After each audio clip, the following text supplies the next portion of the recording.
Depuis la majeure partie de la dernière décennie, la politique britannique a été marquée par des discours sur la reconstruction, le renouveau ou la restauration de la nation. Mais aujourd'hui, une toute autre histoire est en train de se dérouler. Une histoire que peu de responsables politiques osent dire à voix haute. Le Royaume-Uni s'oriente rapidement vers une stratégie de militarisation à grande échelle et au lieu d'être financée par la croissance économique ou l'efficacité stratégique, elle l'est directement par les contribuables britanniques à travers la plus forte pression fiscale de l'histoire moderne. Quelque chose me dit que l'Allemagne, avec ses profondes difficultés économiques, pourrait être la prochaine. L'Allemagne a déjà réduit ses dépenses sociales, mais cela suffira-t-il à faire de la Bundeswehr la plus puissante armée d'Europe? Probablement pas.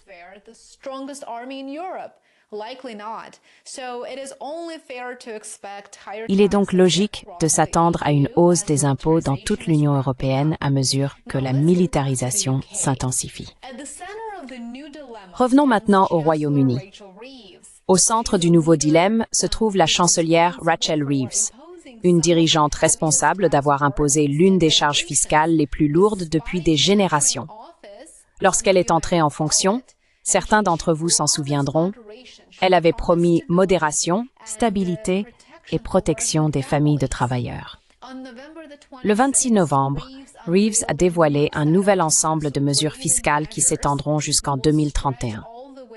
Son plan redéfinit les tranches de l'impôt sur le revenu, renforce les règles de cotisation à l'assurance nationale, réduit les exonérations sur l'épargne et les investissements et introduit de nouvelles surtaxes sur les biens immobiliers de grande valeur.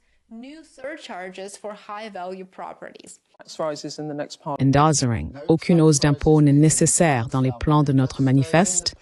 Aucune hausse d'impôt pour les travailleurs. Cela concerne le revenu, les cotisations sociales et la TVA TOT. Je vais simplement vous décoder ça. Quand un politicien dit « aucun projet », cela veut en gros dire « peut-être bien que si ». C'est ça.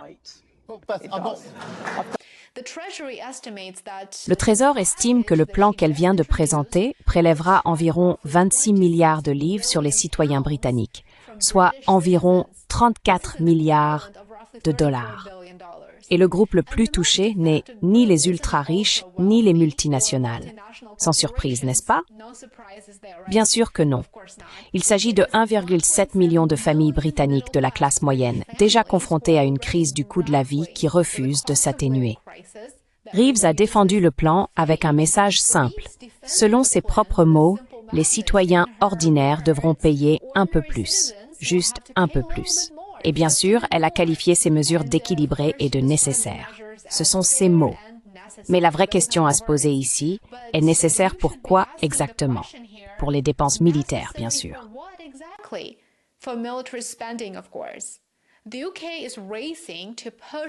Le Royaume-Uni s'empresse de porter son budget militaire à au moins 2,6% du PIB d'ici avril 2027, ce qui correspond bien sûr aux exigences de l'OTAN et aussi à celles de Trump.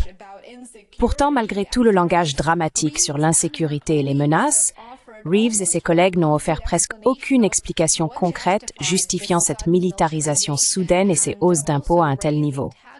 Aucune information des services de renseignement n'a été publiée, aucune révélation spécifique en matière de sécurité nationale, aucune preuve d'une attaque imminente contre la Grande-Bretagne ne vient justifier une militarisation de cette ampleur.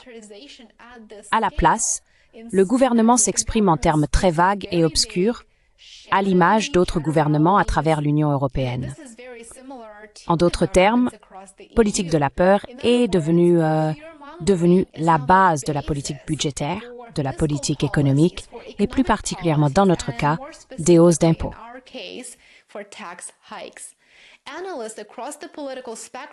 Les analystes de tout l'éventail politique n'ont pas réagi très favorablement aux hausses d'impôts de Reeves, d'ailleurs.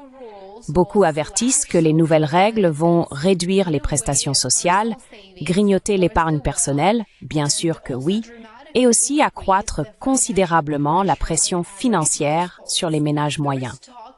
On parle d'une fiscalité plus lourde sur les investissements et de nouvelles restrictions sur les allègements fiscaux liés aux retraites. L'Office for Budget Responsibility prévoit que la charge fiscale moyenne des citoyens britanniques augmentera d'au moins 38% dans les années à venir. Ce n'est pas simplement un ajustement, c'est une transformation. C'est une redistribution de la richesse, si l'on veut, poche de la classe moyenne, directement vers celle du complexe industriel.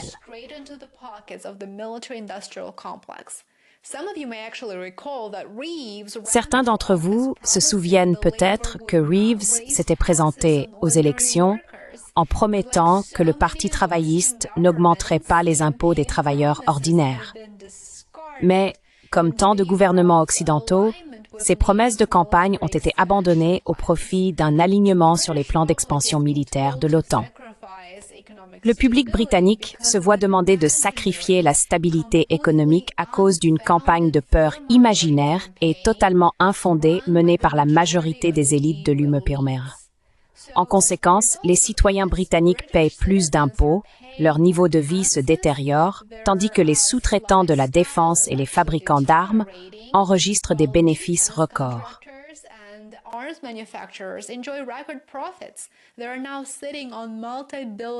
Ils accumulent désormais des arriérés de plusieurs milliards de dollars, tandis que la classe moyenne et les travailleurs à faible revenu sont en mode survie.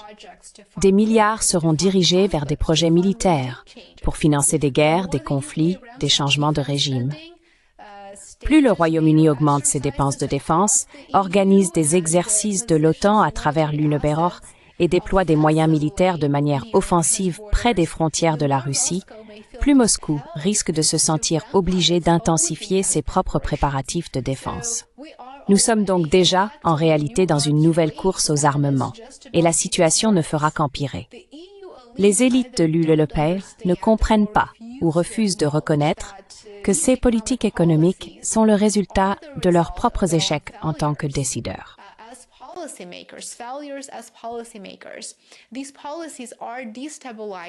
Ces politiques déstabilisent non seulement la scène internationale, mais aussi le tissu social de leurs propres États. Des hausses massives d'impôts et des coupes dans les dépenses sociales sans justification claire ne passeront pas inaperçues. C'est impossible. Il y aura une réaction, et il doit y en avoir une. Contre la militarisation, contre la politique de la peur, contre l'absence constante de stratégie pour soutenir les initiatives pacifiques et contre la volonté de financer davantage de morts et de destruction en Ukraine, en Russie et ailleurs.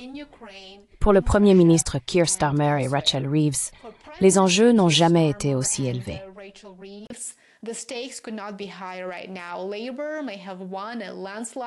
Le Parti travailliste a peut-être remporté une victoire écrasante en 2024, mais le soutien du public est désormais en baisse à mesure que de plus en plus de gens comprennent ce qui se passe réellement.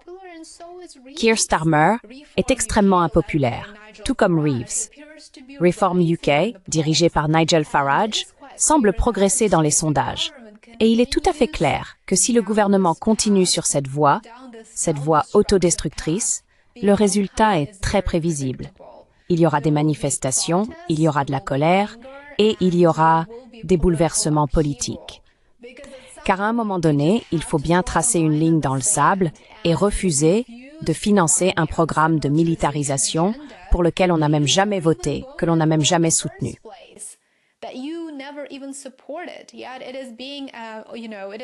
Pourtant, cela continue d'être promu encore et encore, et nous observons les mêmes tendances dans de nombreux pays de l'UACPL.